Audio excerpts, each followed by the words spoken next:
What's on your mind?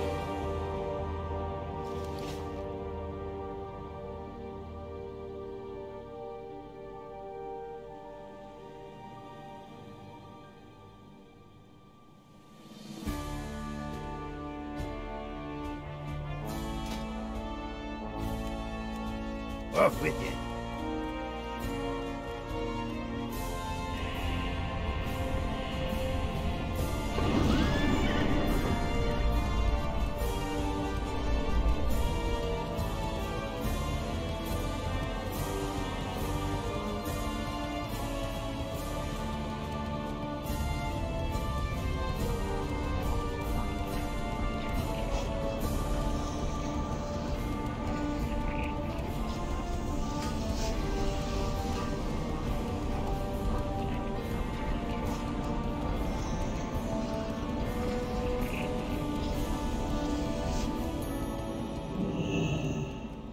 Interest you on a pint?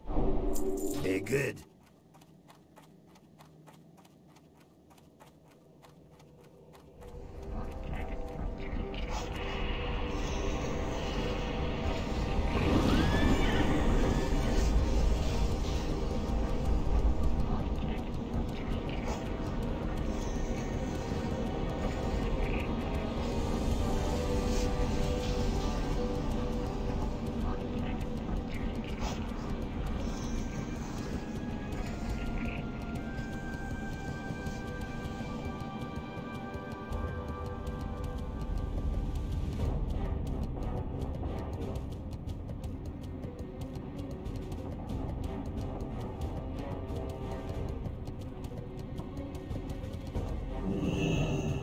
How are you?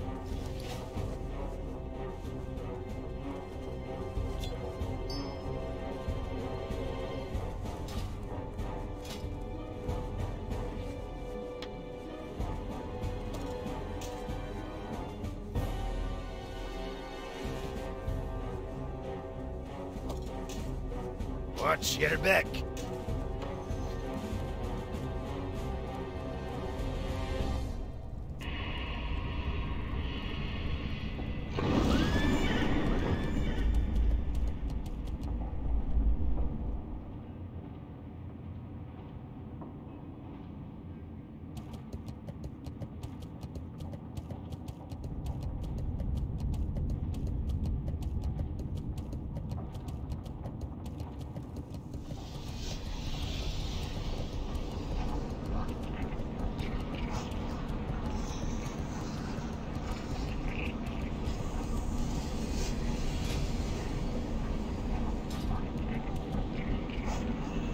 Well met. Keep your feet on the ground.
That.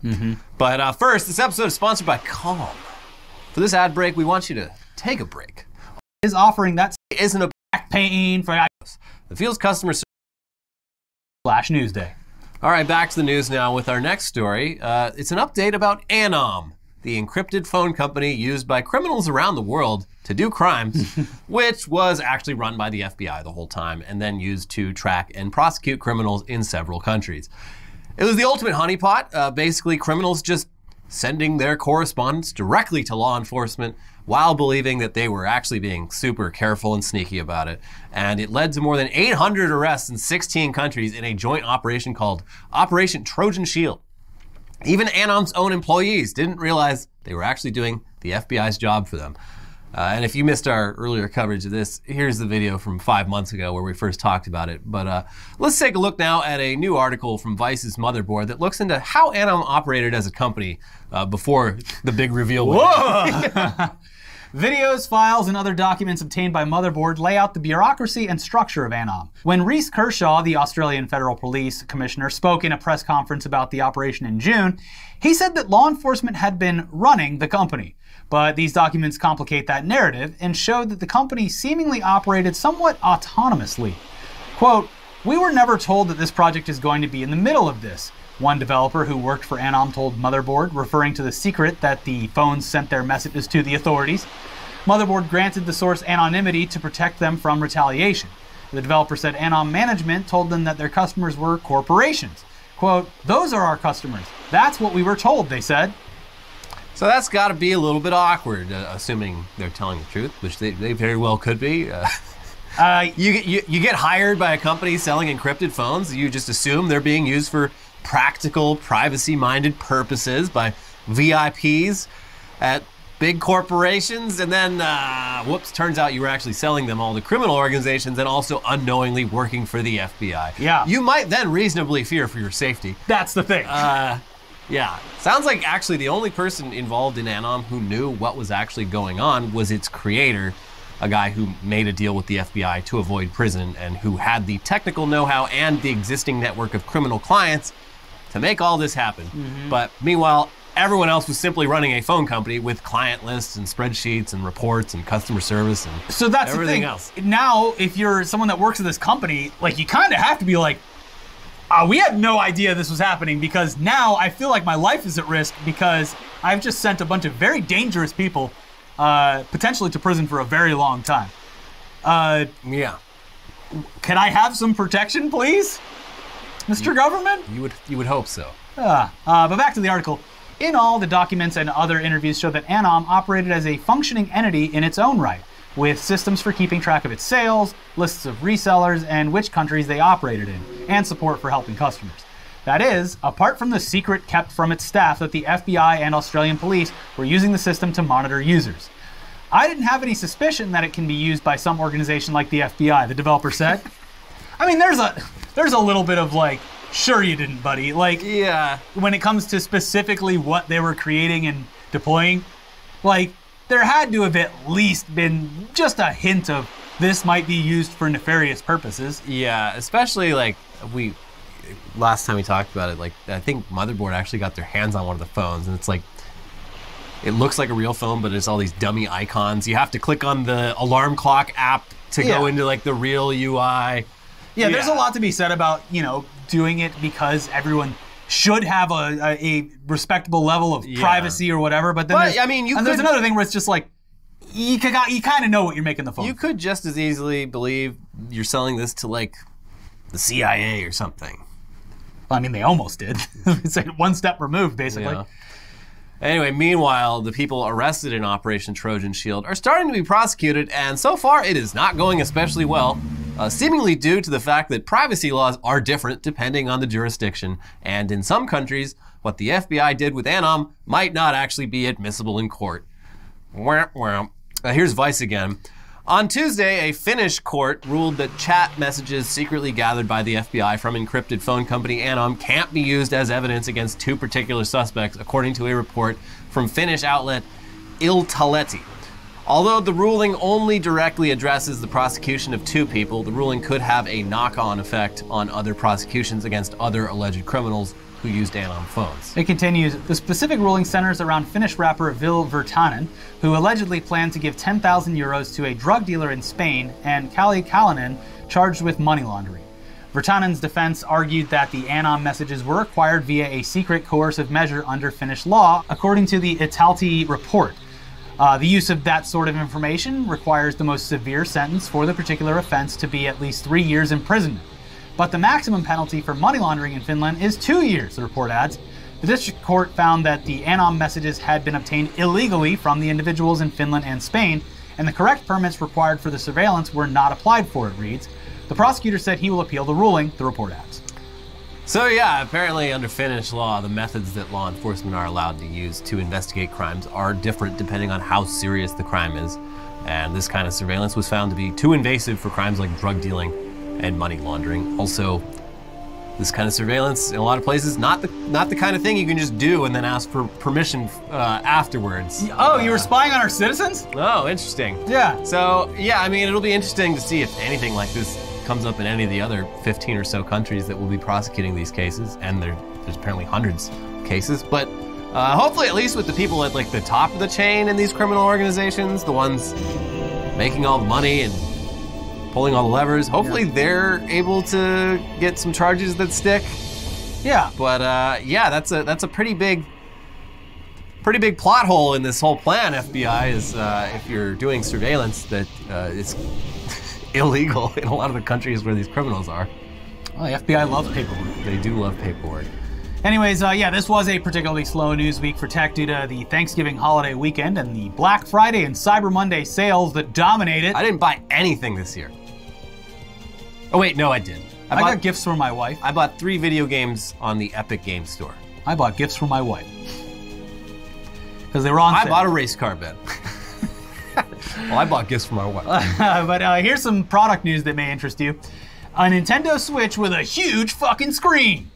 It's called Orion, and it recently got successfully backed on the crowdfunding website Indiegogo, though it apparently only took 285 people backing it for it to head to production. Okay. And it's not actually a Switch with a huge screen, but rather a kind of hilarious use of the Switch's docking capability that's usually used to play Switch games on a TV. In this case, the dock itself has a screen on it, so you're tucking your actual Switch tablet into a second, much larger tablet, which you then attach your Joy-Cons to. I love playing video games. Yeah, so Orion's screen is 11.6 inches and 1080p compared to the 6.2-inch 720p screen on the standard Switch. So that is significantly larger, nearly 4 times larger. And it's an LCD screen, so if you have the newer OLED Switch, you'll be making a bit of a trade-off between screen size and screen quality. Also, this bigger screen needs its own power source, obviously, so you will have to either plug it into the wall, which defeats the whole purpose of this mobile device. 42 AAA batteries. Or you can attach a big power brick, a USB power brick, to the back of it with the included Velcro straps designed for specifically doing that. So you've got your screen with the Switch tucked behind that, and then a big fucking battery tucked behind that. You're working with something here. Yeah, no, you're gonna get fucking swole playing this thing. Yeah. Yeah. Also, it's gonna cost around $300, which is the same price as the standard Switch. But you need the standard Switch. Yeah. So yeah, it's an absurd product that solves a problem no one really had, but still very cool. And I love products like this. Yes. Like the monitor last week. That's just long monitor. Mm-hmm. No one needs this, but I love it. Someone out there is really gonna love this product. Someone, or in this case, 200 people. And most importantly, the Orion Switch big screen, it's a real conversation starter. If someone sees you out in public gaming on your big screen Switch, they're gonna know they're dealing with a real gamer. Yeah. Not some fucking poser tryhard. They're dealing with someone who is elite. You're going to be asserting dominance on the plane when you pull this thing out of your backpack. You have to man spread Yeah. to play this. You literally can't squeeze in. It's too big. Yeah, I'm going to spring the extra $2,000 for the first class seat so I can play my outrageously large Switch with no issues. No, I love this. It's they should redo the commercial where the person brings their Switch over to the party on the roof. Yeah. Hold on. And depending on the size of your Jenkos, you could still fit this in your pocket. Yeah, maybe. So there you go. They need to make an actual like carrying case for it that looks like you're carrying around like an assault rifle. Yeah. Yeah, a little fiberglass briefcase that looks like it might transform into a Put it gun. on wheels too, so you can drag it around. Mm-hmm. That's just my Switch. You guys want to play Overcooked? Well, I know I have a 50,000 milliamp portable battery in the back, but we only got about 5 minutes on this thing. Every year or so, someone builds a top-of-the-line gaming PC into a like metal pelican or like a Pelican case or something, and it's always just the funniest fucking thing. Yeah. So it's like, yeah, it weighs like 30 pounds, and yeah, it's completely impractical, but yes, that is a GTX 3090 in there, and a 1440p 60 hertz or 120 hertz screen. Game anywhere you want. You just have to carry around this big fucking briefcase with you anywhere you want to do it. I like it. Yeah. I like when people get it. I'm glad it exists. Exactly. Anyway, yeah, that's it. our show. Yeah, sorry, it's it's December. Hopefully nothing happens this month. It's looking like Omicron is not going to completely destroy the planet. I mean, it's already in the U.S. Well, yeah, we said that last week though. We're like, oh, hey, new variant has dropped, and they're saying that it might get. No, it's already here. It's already here. It's absolutely. It's just every variant. They're like they announce it, and they're like, oh, we'll see. It's like if it's big enough that people detected it in another country, yeah, it's already fucking here. Also, South Africa really got the short end of the stick with this because they're just the ones who discovered and like told everyone about it. That's and really the whole world's up. like, Like, hey guys, our top of the line like virologists here in South Africa, the country that deals with AIDS the most, so we have a lot of virologists. We found something you're gonna want to check out, and they're like, ew, South Africa's got a new variant. Yeah, it really disincentivizes. Way to go, guys. Disincentivizes any other country for bringing up something more severe in the future. Yeah. Like imagine like Holland is like, oh, we found something that's actually like a lot more deadly and easier to spread. But if we tell people, no one's gonna come see the Rembrandt Museum. Yeah, I hadn't thought of that, but how are we gonna sell all these wheels of cheese if we get shut down by the rest of the world? Yeah. So far looking, I mean, it's obviously bad that variants are still happening and that we're still not back to normal after 2 fucking years. But at least it looks like it's not gonna be as bad as it possibly is. It is fucked up that the travel restrictions, at least initially, maybe they're gonna change, but the initial travel restrictions are just like Southern Africa, stay the fuck out. Yeah. But like, Europe. Yeah, come on over. It's the same fucking thing with like early COVID where like all the cases in the US came from Italy. Yeah. Or most of them did early on. It really sucks too because like the fact of the matter is it was probably here at some point outside of the first person identified. But like imagine being the person in San Francisco that was like identified as patient 0 for this variant in the US and just like having to live with that, even though it's probably not true. But just like if it was bad, like there was a guy who was like called out in New York in the early days as like patient 0 for New York, and it's like you have all of that on you, even though it's almost certainly not true, and no one would ever know who the actual first person was. I think the first person with Omicron was like a guy that went to an anime convention. Like they contact traced it. Like if you went to this anime convention last week, yeah, if you went to this anime convention last week, by the way, the one guy in America with the variant was just getting it all over the rest of you. So yeah, just a heads up. Also, anime is banned now. Yes, if you see anyone reading manga on the streets, contact Stay the away. authorities. Stay away. It's disgusting. Yeah. Anyways, that's it for Tech News Day this week. Be sure to watch our most recent episodes. We got a bunch of people that got frozen into a pub, but luckily they had a